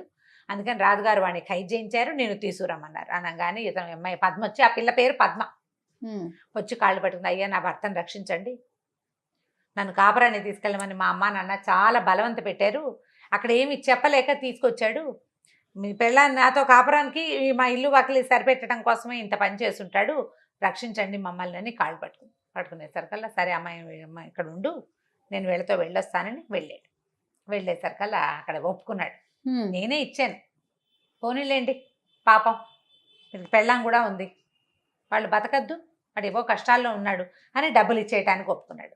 రాజుగారు ఎక్కిరిచ్చారనమాట, నీకు ఇచ్చిన బహుమానం ఒకటి కొంత ఇచ్చావు, కొంత వాడు లాక్కున్నాడంటే పోనీలేండి తెలియక లాక్కున్నాడు. ఈ లోపల ఆ చామన్న కూడా కాళ్ళు పట్టుకున్నాడు, బాబు నన్ను క్షమించండి, ధనాశ పడ్డాను అనవసరంగా, మీరు ఇచ్చిన డబ్బులతో సంతోషపడి వెళ్ళిపోయినా సరిపోయేది, అనవసరంగా నేను ఇంత పని చేశాను, ఈ పని పొరపాటు చేశానని కాళ్ళు పట్టుకునేసరికల్లా సరే రాజుగారు నీ ఇష్టం అన్నారు, డబ్బులు ఇతనివి కదా మరి అంతేగా. ఇతను ఏం చెప్పాడంటే, బాబు నీ పెళ్ళాం నీ భార్య అమాయకురాలు, అమ్మాయి మొహం చూసి జాగ్రత్తగా ఉండు, డబ్బులు జాగ్రత్తగా ఏదైనా వ్యాపారం పెట్టుకో, కాస్త పొలం కొనుక్కుని బుద్ధిగా వ్యవసాయం చేసుకో, పిల్ల బుద్ధిమంతురాలు అని చెప్పి ఆ అమ్మాయిని వాడిని తన వెంట పెట్టుకుని తీసుకొచ్చి ఆ పిల్లని అతని చేతికి అప్పచెప్పి వాళ్ళ ఇంటికి పంపించేశాడు. ఆ 1000 నాణేలు వాళ్ళకే ఇచ్చేశాడు. ఊరంతా ప్రచారం అయింది వీడికి అమాయకుడు అని. మరి 1000 రూపాయలు ఎవరైనా ఇస్తారా? అదే కదా, కొట్టాడు కాబట్టి వాడికి శిక్ష పడాలనాలి. నేను దానం చేయదలుచుకుంది 300, మిగిలిన 700 నాకు ఇప్పించండి అనాలి. ఏమీ అనలా, పరోపకారార్థం ఇతని శరీరం అంటాడు. సరే వాళ్ళ అమ్మ ఏమనుకుంది, చదువు అయ్యి వచ్చాడు, ఏదో పని చేసుకుంటూ ఉంటాడు, రాజుగారు ఎట్లాగో ఉద్యోగం ఇస్తానన్నారు, అప్పుడప్పుడు వెళ్ళి రాజుగారు కనపడితే రాజుగారే సంబారాలు పంపిస్తాడు వీళ్ళింటికి. మరి రాజకుమారుడిని రక్షించాడు కదా, పిల్లాడికి పెళ్లి చేద్దామంటే ఆ ఊళ్ళో ఒక్కళ్ళు కూడా ఈయనకి పిల్లని ఇవ్వడానికి ఒప్పుకోలే. ఈ పాపన్నకి అమాయకుడు, ఒట్టి మట్టి బుర్ర, వీడితోటి కాపురం చాలా కష్టం. అందుకని ఎవరు పెళ్లి సంబంధం ఒప్పుకోవట్లేదు. వీళ్ళమ్మ ఏమనుకుందంటే, సరే ఇక పై ఊళ్ళ నుంచి ఎవరినైనా పిల్లని చూద్దామని పై ఊళ్ళో పెళ్లి ప్రయత్నం చేయటం మొదలుపెట్టింది. సరే పక్క ఊళ్ళల్లో ఒక పెళ్లి సంబంధం ఉందని, ఆ పిల్లకి ఎవరు లేరు, అనాథ. అయితే ఒక శ్రీమంతుడు ఆ పిల్లని చేరదీసి ఇంట్లో ఉంచుకున్నారు. ఆ పిల్ల వాళ్ళ ఇంట్లో పనంతా చేస్తూ ఉంటుంది. అయితే వాళ్ళు 100 వరహాలు ఇచ్చిన వాళ్ళకి పిల్లని ఇస్తామన్నారు. ఆ పిల్లని పెళ్లి చేసుకోవాలంటే ఆ శ్రీమంతుల ఇంటికి ఒక 100 వరహాలు ఇవ్వాలి. వాళ్ళు ఆ పిల్లని పోషించారు చిన్నపిల్లని అని చెప్పి వచ్చింది ఒక సంబంధం. సరే వాళ్ళ అమ్మ ఏమనుకుంది, వరహాలకి ఏం కొదవ, మనకి ఇప్పుడు రాజుగారి ప్రాపకం లభించింది, సరే ఒప్పుకుంది. ఈవిడ వెళ్ళి పిల్లని చూసిందో చూడలేదో, సరే మొత్తానికి పెళ్ళిళ్ళ పేరై ద్వారా పెళ్లి సంబంధం కుదుర్చుకున్నారు. చుట్టుపక్కల వాళ్ళంతా ఓహో అన్నారు. పాపన్న కూడా సిద్ధపడ్డాడు పెళ్లికి. అయితే ఇతనికి పిల్లని చూసొద్దామని ఉంది, పిల్లని చూడాలంటే అడిగితే వీళ్ళంతా ఏమంటారో నవ్వుతారేమో అని కొంచెం సిగ్గుపడ్డాడు, మొహమాట పడ్డాడు, చిన్నవాడే కదా. అక్కడి నుంచి పురోహితుడిని కనుక్కున్నాడు. ఇతను ఏమన్నాడంటే, ఆ పిల్ల పొద్దున్నే పాలు తీస్తుంది, పొద్దుటి పూట వెళ్తే నీకు పిల్ల కనపడుతుంది. అక్కడ పాలు తీసేది ఆ పిల్లే. వాళ్ళ వాకిట్లోకి వెళ్ళి, వాళ్ళ గేట్లోకి వెళ్ళి, వాళ్ళతో పెరట్లోకి ప్రయాణం చేసావంటే ఏదో మామూలు మాట్లాడడానికి వెళ్ళినట్టు వెళ్ళు, పిల్లని చూసి రావచ్చు అన్నాడు. ఆయనకి ఎవరికి చెప్పొద్దని పెళ్లి కూతురికి నగలు కొనుక్కొస్తానమ్మా అని చెప్పాడు వాళ్ళ అమ్మకి. పెళ్ళి ఉన్నది పల్లెటూరు కాదు. సరే, వాళ్ళ అమ్మ కూడా సరేనంది. ఇతను ఏం చేశాడు, కాస్త డబ్బులు చిన్న మూట కట్టుకుని, చిన్న మూటలు కడితే అప్పట్లో ఇంత కూడా సంచులు ఉండేవి, డబ్బులు రొంటిని పెట్టుకున్నాడు. సరే, పొద్దున్నే ప్రయాణమై వెళ్ళాడు. వెళ్ళేసరికల్లా ఏమైంది, పెందరాళ్ళే వెళ్ళిపోయాడు బాగా. ఆ అమ్మాయిని తెల్లవారే చూడాలంటే పాలు తీసేది ఎప్పుడు పావు తక్కువ వరకు పాలు తీసేస్తారు. ఈయన 5 కాకుండా బయలుదేరాడు. నడిచి వెళ్ళాలి కదా. ఈ వెళ్ళే దారిలో ఏమింది, ఇంకా ఆ ఊరు సమీపిస్తుండగా ఒక అతను కింద పడి మూలుగుతున్నాడు. ఓ బండి ఉంది, ఆ బండి ఒక అమ్మాయి దిగి అతన్ని ఓదారుస్తుంది. వాళ్ళిద్దరూ వలవలా ఏడు చేస్తున్నారు. అమ్మాయి కళ్ళు తుడుచుకుంటుంది, అతను అమ్మో అయ్యో అని మూలుగుతున్నాడు. అయ్యో అయ్యో మీకేం కష్టం వచ్చిందంటే, పరోపకారార్థం ఇదం శరీరం అన్నారు మా గురుగారు, మీకు ఏమైనా సహాయం కావాలంటే చేస్తానన్నాడు. అనేసరికల్లా ఇతను ఏం చెప్పాడు, కాదండి మేము వేరే ఊరు ప్రయాణం అయ్యాం, ఎద్దులు లేవు, బండి నేనే లాగుతున్నాను, ఈమె బండిలో కూర్చోబెట్టుకున్నా, ఎదురు దెబ్బ తగిలిందండి, కాలు పచ్చడైపోయింది, నేనేం బండి దోసుకెళ్తాను, ఈ ఊళ్ళో ఉంటే మేము దొరికామంటే మమ్మల్ని చంపేస్తారండి, ఊరు దాటి వెళ్ళిపోవాలి అనేసరికల్లా ఇతను ఏమన్నాడు, దానిదేముంది, నువ్వు కూడా బండిలో కూర్చో, నేను లాగుతాను, నువ్వు ఎక్కడికి వెళ్ళాలంటే అక్కడికి నేను తీసుకెళ్తా అన్నాడు. అనేసరికల్లా సరే, ఎవరో ఒకళ్ళు సహాయం చేస్తామంటే ఒంటెద్దు బండి, దానికి ముందు భాగంలో దూరి పట్టుకుని లాగితే బండి ముందుకు కదులుతుంది. అవును. సరే, ఆ అమ్మాయిని ఎక్కమన్నాడు. ఈ పిల్ల ఇతన్ని కూడా ఎక్కించాడు. ఇద్దరు వయసులో ఉన్నట్టుగానే ఉన్నారు. ఆ అమ్మాయి కొంచెం చూపులకు బాగుంది, అబ్బాయి కూడా కుర్రాడు బాగానే ఉన్నాడు, ఈడు జోడుగా ఉన్నారు. సరే, బండి ఎక్కిన తర్వాత ఈ నడిచి తీసుకెళ్తున్నాడు, వాళ్ళిద్దరిని లాక్కెళ్తున్నాడు. అతను నడవలేడు కదా, కాలికి గట్టిగా దెబ్బ తగిలేసింది, నెత్తురు వస్తుంది. ఆ అమ్మాయి చీరచించి కూడా తడిపి కట్టేసింది కాలికి. ఆ కాలు చాపు కూర్చున్నాడు అతను. ఇతను మీరు దంపతులండి అని అడిగాడు పాపన్న. దంపతులు అవుదామనే బయలుదేరాం బాబు అన్నాడు. అదేమిటి దంపతులు అవ్వడానికి మీ ఇద్దరే బయలుదేరటం ఏమిటి అని అడిగేసరికల్లా ఏమన్నాడు, ఏం చెప్పాను బాబు, దీనికి అమ్మా నాన్న లేరు, మరి ఓ శ్రీమంతులు ఇంట్లో ఉంటుంది, నేనేమో వీళ్ళ పక్కింట్లోనే పని చేసుకుంటాను. సరే, దీనికి పెళ్లి సంబంధాలు వస్తున్నాయి, వాళ్ళు చూస్తున్నారు, ఆయనకి 100 వరహాలు ఇస్తే కానీ పిల్లనివ్వని అంటున్నాడు. నా దగ్గర 2 వరహాలు కూడా లేవు, మేమిద్దరం ఎప్పటి నుంచో కలిసి పని చేసుకుంటున్నాం, నేను పక్కింట్లో పని చేసేదాన్ని, అది వాళ్ళ దొడ్లో పని చేసేది, ఇద్దరం కలిసి చిన్నప్పటి నుంచి ప్రేమించుకున్నాం, ఆయన ఒప్పడు. ఈ లోపల ఎవరో పెళ్లి సంబంధం ఒకటి కుదిరిపోయింది. ఈ లోపల ఆ పక్క ఊళ్ళోంచి ఒక పెళ్లి సంబంధం వచ్చింది, వాళ్ళు 100 వరహాలు ఇవ్వడానికి ఒప్పుకున్నారు. ఆ పెళ్లి కొడుకు కొట్టి మట్టి బుర్రట. మరి ఏం చేస్తాము, అందుకని ఆ పెళ్లి వాళ్ళు వస్తారని మేమిద్దరం కలిసి పారిపోతున్నామండి, మా తాతగారి ఊరెళ్ళి అక్కడ పెళ్లి చేసుకుంటాము, పెళ్ళి అయిపోయాక వాళ్ళు ఏం చేస్తారు చెప్పండి అన్నాడు. అనగానే ఈయన బండి ఆపేసి ఉంచున్నాడు. అదేంటండి ఆపేశారు, ఎవరో ఒకళ్ళు వస్తారండి అన్నాడు. అక్కర్లేదు, మీరు పారిపోవాల్సిన అవసరమే లేదు, అసలు ఈ అమ్మాయిని తీసుకుని పారిపోవటమే తప్పు, ఆయనతో మాట్లాడాలి, వాళ్ళు ఒప్పుకోరండి. ఎందుకు ఒప్పుకోరు అంటాడు ఇతను. కాదండి, ఎవరో 100 వరహాలు ఇచ్చి పెళ్లి సంబంధం కుదుర్చుకున్నారంటే ఆ 100 వరహాలు ఇచ్చింది నేనే నాయన, నువ్వేం కంగారు పడకు, 100 వరహాలు పెళ్లి సంబంధం నేనే అని చెప్పి బండి తిప్పి వెనక్కి తీసుకెళ్ళేసరికి ఈ లోపల ఈ అమ్మాయి ఇంట్లో లేదని కనపడలేదు, పారిపోయింది, ఎక్కడికో వెళ్ళిపోయింది, ఏదో బట్టల మూటైనా పట్టుకెళ్తారు కదా, బట్టలు పట్టుకుపోయిందని తెలిసి ఆ శ్రీమంతుడు, ఆ పెద్దింటి ఆయన అటు ఇటు తిరుగుతున్నాడు కోపంగా. కొంప ముంచేసింది, ఇప్పుడు వాళ్ళు వస్తే నేనేం సమాధానంతో మాట పోయింది కదా. అవును. అక్కడి నుంచి వీళ్ళిద్దరిని తీసుకెళ్తే అవి చూడంగానే ఆయన గట్టిగా అరిచి కేకలేశాడు. ఈ పాపని అన్నాడు, ఎందుకండి కేకలేస్తారు, వాళ్ళిద్దరికి చిన్నప్పటి నుంచి ప్రేమట, హాయిగా పెళ్లి చేసుకొనివ్వండి, మీ కళ్ళ ముందే పడి ఉంటారు, వాడు పక్కిట్లో పని చేస్తున్నాడు, మీ ఇంట్లోనే చేయించుకోవచ్చు కదా హాయిగాను, చెప్పండి అన్నాడు. అనేసరికల్లా అంటే ఇప్పుడు ముందే ఏం చెప్పాడంటే, నీకు 100 వరహాలు కావాలి అంతే కదా, వరహాలు నా దగ్గర ఉండే నేను ఇస్తానన్నాడు, 100 వరహాలు నేను ఇస్తాను, పెళ్లి చేసుకో, పిల్లని ఆయనకి చెప్పకుండా తీసుకెళ్ళకూడదు, వాళ్ళు పెంచారు కాబట్టి అని వెనక్కి తెచ్చేసరికల్లా ఇతను అన్నాడు, ఆయన శ్రీమంతుడు, కాదండి పెళ్లి సంబంధం కుదర్చడానికి ఏముందండి, వాళ్ళు ఎవరికో ఒప్పుకున్నాను, నా మాట పోతుంది, ఈ ఊళ్ళో చాలా పేరున్న వాడిని నేను, వాళ్ళు 100 వరహాలు ఇచ్చినా అందులో సగం ఈ పిల్లకే ఇచ్చేవాడిని, నేను మాట ఇచ్చేసే అది బాగుండదంటే, మీరు మాట ఇచ్చింది మాకేనండి, నేనే పాపనని ఇందాక చెప్పలా ఇప్పుడు చెప్పాడనమాట. ఇందాక డబ్బు ఇస్తానని చెప్పి తీసుకొచ్చాడు. అదే ఆ పిల్ల వీడిని మట్టిబుర్ర అన్నారు కదా వాళ్ళిద్దరు, పెళ్లి కొడుకు పెళ్లి సంబంధం కుదిరింది, మట్టిబుర్ర అని చెప్పారు, కాళ్ళు పట్టుకున్నారు, మమ్మల్ని క్షమించండి అని. పాపన్న అన్నాడు, మీకు 100 వరహాలు కావాలి అంతే కదా ఈ పిల్ల పెళ్లికి, ఆ 100 వరహాలు ఇదిగోండి అని నేను తీసుకోండి అని శ్రీమంతుడికి చేతులు పెట్టాడు. డబ్బులు పుచ్చుకొచ్చాడు నగలు కొనటానికి. ఆయనకి చేతులు ఆళ్ళ. వీడికి ఒప్పుకొని ఇంకోటికి ఇచ్చి పెళ్లి చేస్తూ 100 వరహాలు ఇతని దగ్గర తీసుకోవటం ఏమిటి అనిపించింది. తప్పనిపించింది. ఇతను ఒప్పుకోలేదు, పాపయ్య ఒప్పుకోవాలి. కాదండి, ఒక 100 వరహాలతోటి ఒకళ్ళు జంట ఎందుకు విడిపోవాలి, శాశ్వతంగా అది వేరైపోతారు కదా, పర్వాలేదంటే ఆయన ఏం చేశాడు, ఆ 100 వరహాలు ఎత్తి ఆ పనిమ్మాయి చేతిలో పెట్టాడు. ఆ లక్ష్మి చేతిలో, ఆ పిల్ల పేరు లక్ష్మి, తన చేతిలో పెట్టాడు. మీ ఇద్దరు హాయిగా మీ జీవితం మీరు గడపండి అని చెప్తే ఆ శ్రీమంతుడు ఆశ్చర్యపోయాడు. ఇదేం పరోపకారం నాయన, ఎక్కడా లేని విడ్డూరం అని ఆశ్చర్యపోయాడు. కానీ వాళ్ళకి పెళ్లి చేసేయండి అంతేనన్నాడు. అంతేనా, నాకు ఇంకేముంది, సరేని అనుకుని వాళ్ళేమో లక్ష్మిని ఆ పక్కనింటి కుర్రాడు ఇద్దరు పెళ్లి చేసుకున్నారు. పాపన్నేమో ఇంటికి వచ్చేసాడు. వాళ్ళ అమ్మ లబో దిబోమని మొత్తుకుంది. ఇదేమిట్రా నాయన, పెళ్లి చేసుకోమంటే ఇవో డబ్బుకు డబ్బు పోయే, పిల్లకి పిల్ల పోయే, వాళ్ళకి పెళ్లి చేసి వచ్చావు ఎట్లాగరా నువ్వు అంటే, పోనీ అమ్మా పరోపకారం కంటే ఎక్కువ ఏమిటి అంటాడు. పాపం ఒక 100 తోటి వాళ్ళ జీవితం పాడైపోవాలా? అదే కదా, 100 వరహాలు ఎంతలో సంపాదిస్తాం, కూలీనాలు చేసుకుని రోజుకో రూపాయి కూడబెట్టినా కొన్నాళ్ళకి 100 అవుతుంది. పాపం వద్దు నాకు అలాంటి పెళ్ళి అన్నాడు. కానీ ఊళ్ళో అయిన ప్రచారం వల్ల ఇతనికి పెళ్లి సంబంధాలే రాలేదు, పెళ్ళిళ్ళు లేవు, పెళ్ళి లేదు. ఏ సంబంధం అడిగినా వీడికి మేము ఇవ్వం, వీడు తెలివి తక్కువ పెద్దమ్మ. ఇందులో ఇతని మంచితనం ఎంత ఎక్కువ ఉందో ప్రజలకి తెలివి తక్కువతనంగా అర్థమవుతుంది. అది వీడు మందబుద్ధి, తెలివి తక్కువ వాడు, అవతల వాళ్ళంతా వీడిని ఎక్స్ప్లాయిట్ చేస్తున్నారు అనిపిస్తుంది కదా. దాంతో ఇక వాళ్ళ అమ్మ ఏమంది, ఇక నీ పెళ్ళి వదిరా నాయన, నాకు ఆశ పోయింది అంట మొదలెట్టి. అబ్బాయి ఏమన్నాడంటే, పాపన్న అమ్మ అట్లా కాదే, దేశాటం చేస్తాను 4 రోజులు, చదువుకున్నానా, నాకు నా చదువు కొంత రాణింపు రావాలి కదా, కొంత డబ్బు తీసుకుని దేశాటం చేస్తా, ఎక్కడైనా నాకు తగిన పిల్ల దొరికితే పెళ్లి చేసుకుంటాలే. ఈ చుట్టుపక్కల ఊళ్ళలో ప్రచారం అయింది. ఈ ఊర్లు దాటి బయటకు వెళ్తే ఎవరో ఒకరు దొరుకుతారు. రూపసీతను కొంచెం చూడడానికి బాగానే ఉంటాడు, దృఢమైన వాడు బాగా, అందుకని ఎక్కడో చోటు చేసుకుంటానులేమ్మా అన్నాడు. అనేసరికి వాళ్ళమ్మ వదిలిపెట్టేసింది. సరే వెళ్ళరా నాయన. అయితే ఏమైంది, ఇతను వెళ్తూ కూడా దారిలో ఎవరు ఏది సహాయాలు అడిగితే వాళ్ళకి సహాయం చేయటం, అడగక్కర్లా, ఎవరైనా బరువు మోసుకుంటుంటే నా చేతికి వెండి నేను పట్టుకొస్తాను, సహాయం చేస్తానండి, పరోపకారార్థం ఇదని శరీరం అంటాడు. అది ఆ బ్యాగ్ బుచ్చుకు వెళ్తాడు. అట్లా వెళ్తూ తిరుగుతూ ఉన్నాడు. వెళ్తూ ఉంటే ఒక దేవస్థానం దగ్గర ఒక పెద్ద సంత జరుగుతుంది. ఆ సంతలో బాగా తిరిగాడు, అటు ఇటు తిరిగాడు, ఏవో తినుబండారాలు ఏవో కొనుక్కున్నాడు, ప్రయాణంలోకి ఉంటాయని.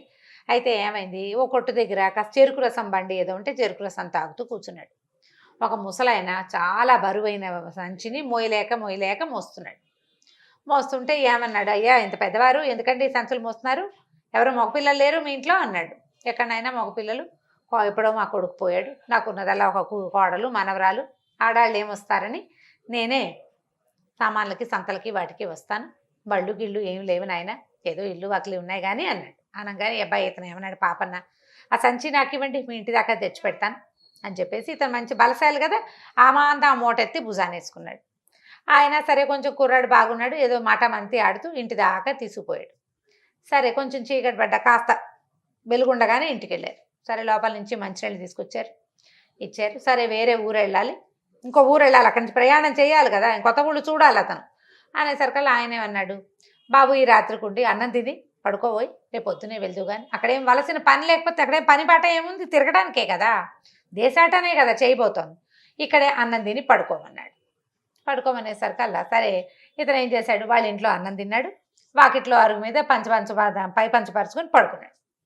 అప్పటి రోజుల్లో లైఫ్స్ ఇంత సింపుల్గా ఉండేవి. అయితే ఒక అర్ధరాత్రి వేళ ఒక 3 గంటలు అవుతుంది, తెల్లవారి 3ంటికి ఏమిటో ఏడుపులు వినపడినాయి ఇతనికి. ఎవరో ఏడుస్తున్నారు, ఏమిటో మాట్లాడుకుంటున్నారు రణగొండ ధ్వనిగా.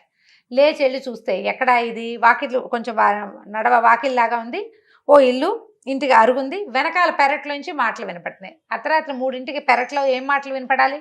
ఈయన వెనక్కి వెళ్ళాడు. ఒక పెద్ద నడివయసు ఆవిడ, ఓ పిల్ల, ఇద్దరు ఏదో మాట్లాడుకుంటున్నారు, నూతులోకి దిగాలని చూస్తున్నారు వాళ్ళు ఇద్దరు. నువ్వు వద్దు నేను దిగుతా, లేదా మేమిద్దరం కలిసి దిగుదామని. ఈయనకు అర్థం కాల, ఈ పాపయ్యకి అర్థం కాక, అమ్మ ఏం పడిపోయింది, కావాలంటే నేను దిగుతా, మీరిద్దరు దిగబాకండి అన్నమాట. అనేసరికి ఇద్దరు లబో దిగోమని ఏడ్చారు. మేము దిగట్లేదు బాబు, దూకుతున్నాము, దూకాలి, మా పరిస్థితి బాగుండలేదు, మేమేం చేస్తాము అనేసరికి ఈ లోపల ఈ పాపన్న పెద్ద గొంతుతోటి మాట్లాడతాడు. లోపల ముసలాయనకి వినపడింది. ఆయన లేచి పరిగెత్తుకుంటూ బయటకు వచ్చి చూశాడు. ఇదేమిటి అమ్మ ఇట్లా చేస్తా అంటే, ఇంకేం చేయను తాతయ్య, చచ్చిపోవడం కంటే ఇంకొక చిత్రం ఉందా నాకు అని ఆ పిల్ల ఏడవటం మొదలుపెట్టి, ఏమిటి వాళ్ళకు వచ్చిన కష్టం, ఏమిటి కష్టం అని అడిగేసరికల్లా ముసలాయన అన్నాడు, ఏం చేయను ఆయన, నాకు ఒకడే కొడుకు, ఒక కోడలు, ఒక మనవరాలు, ఈ పిల్ల పుట్టిన 4-5 ఏళ్ళకి మా అబ్బాయి పాము గారు చచ్చిపోయాడు, ఈ కోడల్ని పిల్లని సాక్కొస్తున్నాయి. పిల్లకి 16 పెళ్ళిడు వచ్చింది, 16-17 ఏళ్ల పిల్ల. పిల్ల 10వ ఏట వ్యక్తురాలు అవుతుంది. ఇంకా జాతకం చూపిద్దామని జాతకం చూపిస్తే మా పిల్ల నష్టజాతకురాలని, దానికి పెళ్ళవంగానే భర్త చనిపోతాడు, విధవ యోగం ఉందని, వైధవ్యం ఉంది అని జాతకంలో చెప్పారు. ఏ పెళ్లి సంబంధం వాడొచ్చినా అది కనపడుతోంది. మా ఊరు పురోహితుడు ఆ మాట ప్రచారంలోకి వచ్చేసింది. పురోహితుడు చెప్పేశాడు. దాంతో పెళ్లి సంబంధాలు లేవు. సరే పెళ్లి చేస్తే వైధవ్యం వస్తుంది కాబట్టి ఎందుకు వచ్చిందిలే అని ఆ పెళ్లి సరే ఏనాటికైతే ఆనాటికి వస్తుంది, మనంతట మనం ప్రయత్నం చేద్దని పిల్ల వ్యక్తురాలు అయింది. ఇంకా ఇంట్లోనే ఉంచుకున్నాం. అయితే ఈ రాజుగారు ఒక ఇది వేయించారు, టముకు. ఏంటంటే 16 సంవత్సరాలు నిండిన పిల్లలు ఎవరైనా వివాహం కాకుండా ఉంటే వాళ్ళకి గ్రామాధికారి ఇష్టం వచ్చిన వాడికి ఇచ్చి పెళ్లి చేసేస్తారు. 16 ఏళ్లకి పిల్లకి పెళ్లిళ్ళు చేసేసేయాలని రాజుగారు ఒక ఆజ్ఞ జారీ చేశారు. ఈ జారీ చేసిన ఆజ్ఞ ప్రకారం ఈ పిల్లకి 16 ఏళ్ళు నిండితే రేపొద్దున గ్రామాధికారి వస్తే ఆ ఊళ్ళో ఉన్న 2వ పెళ్లివాడికో 3వ పెళ్లివాడికో ఇచ్చి పెళ్లి చేసేస్తారు ఈ పిల్లని. 2వ పెళ్లివాడు పోతే వాడి సంతానానికి ఈ పిల్ల దొరికేస్తుంది. అంతే కదా. అదే కదా. అందుకని ఈ పిల్ల లబోదిబోమని ఏడుస్తుంది. ఇప్పుడు పెళ్ళి ఎక్కడ జరుగుతుంది దానికి? అందుకని ఏడుస్తున్నావు. పిల్ల ఏమో దూకులో దూకుతామని వస్తే తల్లి వెనకాలే పరిగెత్తుకొచ్చి నేను కూడా దూకుతానంటుంది. అది విషయం. వాళ్ళు తెలియక ఈయనేమో ఏదో పడిపోయిందని నేను దిగి తీస్తానమ్మా అంటున్నాడు అనమాట. సరే ఇది వినేసరికల్లా ఏ పాపని అన్నాడు, దాందే ఉందండి, మీలో పెళ్ళైపోయిందని చెప్పండి అన్నాడు. ఎట్లా చెప్తాం పెళ్ళైపోయిందని అనేసరికల్లా ఈ ఆయన ఏమన్నాడు ముసలాయన, అయ్యో అది కాదు నాయన, గ్రామాధికారి ఒకడే రాడు, పురోహితుడిని వెంబడి పెట్టుకొస్తాడు, ఈ పిల్లకి పెళ్లి కాలేదని చెప్తాడు ఆయన, అది తెలిసిపోతుంది అనేసరికల్లా ఇతనే ఏమన్నాడు, అయితే ఏముంది పెళ్ళి రేపొద్దున చేసేసుకుందాము ఏముంది అన్నాడు. అనేసరికల్లా అయ్యో నాయన నువ్వు చచ్చిపోతావు, నాకు అట్లా నువ్వు చచ్చిపోతావు కదా, ఏం చెప్పాడు పురోహితుడు, ఈ పిల్లకి పెళ్ళి అయితే భర్త చచ్చిపోతాడు అని చెప్పాడు. నీకెందుకు వచ్చింది నాయన ఈ కష్టం అంటే, ఏం పర్వాలేదండి, పరోపకారార్థం ఇదే శరీరం అన్నారు మా గురువు గారు, ఏమవుతుంది వివాహం చేసుకుందాము, నేనే పెళ్లి కొడుకుని చూపిస్తారు, ఎలాగూ నువ్వు నా దారి నేను పోతా, మీ పిల్లని మీరు ఉంచుకోండి అన్నాడు. అనేసరికల్లా సరే ఆయన తాతగారు తల్లి సంతోషించారు, వీడెవడో మంచివాడు దొరికాడు, పోనీ పిల్లకి పెళ్ళయిందన్న పేరైనా ఉంటుంది. సరే తెల్లవారేసరికల్లా పురోహితుడిని కేకేశారు, మా పిల్లకి పెళ్లి కుదిరింది, ఫలానా పాపన ఒక కుర్రాడు మా ఇంట్లోనే ఉన్నాడు, పెళ్లి చేయొద్దు కానీ రమ్మన్నారు. అనేసరికల్లా సరే చుట్టాల పక్కలంతా చేరారు. మధ్యాహ్నానికల్లా గ్రామాధికారి కూడా వచ్చాడు, పెళ్లి చేసుకుంటున్నారు కదా ఇంకేముంది, సరే ఊరుకున్నాడు. సరే చుట్టుపక్కల ఊళ్ళో ఉన్న వాళ్ళంతా వచ్చారు, గబగబా పందిరేశారు. అప్పుడున్న కంసాలి గబగబా నా దగ్గర చేసిన సూత్రాలు ఉన్నాయి పట్టుకొస్తానన్నాడు. నేచర్ల పద్మశాలీలు ఉంటారు, వాళ్ళు 2 పట్టు చీరలు పట్టుకొచ్చి ఇచ్చారు, అన్నీ అమిరిపోయినాయి. మధ్యాహ్నానికి పెళ్ళి. అయితే ఏమైంది, పురోహితుడికి ఏం భయపట్టుకుంది, ఈ కుర్రాడెవడో పెళ్లి కొప్పుకున్నాడు, వీడు ఏమీ కాకుండా చూడడానికేమో పిడిరాయల్లే ఉన్నాడు, గుండుపిక్కలే, రేపొద్దున వీడికి ఏమీ కాకపోతే నా జ్యోతిష్యం ఊళ్ళో ఎవరైనా నమ్ముతారా? ఎవ్వరూ నమ్మరు. సో తను చెప్పింది నిజం అవ్వాలని ఏం చేశాడు ఆయన, ఓ నీళ్లలో ఏదో పదార్థం కలిపి పట్టుకొచ్చాడు. వివాహం సంపన్నమైంది, చక్కగా పెళ్లి చేసేశారు. అందరూ చూశారు, చక్కగా ఉన్నాడు పిల్లాడు అని, బాగున్నాడు అనుకుంటే ఈయన అన్నాడు, నాయన ఈ నీళ్ళన్నీ తాగేసేయి అని తీర్థం ఇచ్చాడు. గంగాజలం అని చెప్పి ఇచ్చేసరికల్లా ఈ పాపాన్ని ఏం చేశాడు, తాగేసాడు. పెళ్ళి అయిపోయింది, తలంబ్రాలు పోస్తున్నారు, ఇంకా ఏమిటో హోమం ఏమో అవన్నీ ఉంటాయి కదా, ఉన్నట్టుండి ఈ పాపాన్ని విరుచు పడిపోయేసరికి లబో దిబోమని ఏడ్చారు. ఈ పురోహితుడు అన్నాడు, నేను ముందే చెప్పాను కదా, ఇది నేను చెప్పాను మీరు వినలేదు, పిల్లలు పెళ్లి చేశారు, ఇదిగో పడిపోయింది. అయ్యో ఊళ్ళో వాళ్ళంతా అయ్యో వీడెవడో ఎక్కడి నుంచో వచ్చాడు, శుభ్రంగా ఉన్నాడు కుర్రాడు, పాపం లబలబలాడిపోయారు. ఆ పిల్ల ఏడుపు, పెళ్లి కూతురు ఏదో చక్కగా మంచి మొగుడు దొరికాడు అనుకుంటే ఇలా అయ్యింది. తాతయ్య ఏడుస్తున్నాడు, అమ్మ ఏడుస్తున్నాడు, అందరూ ఏడ్చారు తలా ఒక పక్కన. గ్రామాధికారి వచ్చి వివాహం అవ్వగానే పెండి కుమారుడు మరణించాడని రాసుకున్నాడు. మరణించేశాడు, పడిపోయాడు. పడిపోతే చచ్చిపోవడమే. ఇంకప్పుడు డాక్టర్ల ఇలా చూద్దామా, ఇక్కడ చేయబెట్టి చూస్తాం, అవన్నీ వాళ్ళకి తెలుసా చచ్చా. పురోహితుడు ఒక మాదిరిగా ఆయుర్వేదం వైద్యం చేసి ఆయన పోయాడు పిల్లాడు అన్నాడు. అంతే సంగతులు. అందరూ ఏడ్చారు. 1 గంట గడిచింది. వీడికి ఎట్లా వీళ్ళు పుట్టి వాళ్ళకి కబుర్లు చేయాలో వీళ్ళకి తెలియలే. పైగా వెంటనే సినిమాలలాగా ఇలా పడిపోగానే ఇలా తీసుకుపోరు కదా. నలుగురు ఏడ్చి వారా వీరా ఈ కుర్రాడు ఎక్కడి నుంచి వచ్చాడు, ఏ ఊరు నుంచి వచ్చాడు కనుక్కోవాలి అని మాట్లాడుకునే లోపల ఒక పెద్దగా ఒక కేక పెట్టి లేచి కూర్చున్నాడు. ఈ పాపను లేచి కూర్చున్న అందరు నిర్ఘాంతపోయారు.